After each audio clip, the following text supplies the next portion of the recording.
نمایاں نام مولا کائنات حضرت سیدنا علی مرتضیٰ رضی اللہ تعالیٰ عنہ کا ہے۔ اس وقت ان کی عمر 10 سال تھی۔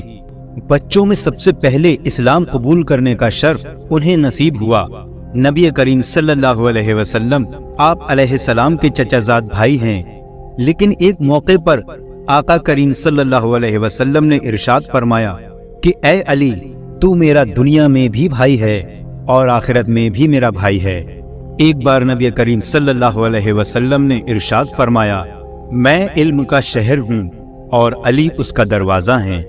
آج کی ویڈیو میں ہم آپ کو حضرت علی رضی اللہ تعالیٰ عنہ کے علم و حکمت سے بھرپور ایسے فیصلے سنائیں گے جنہیں سن کر یقیناً آپ کا ایمان تازہ ہو جائے گا۔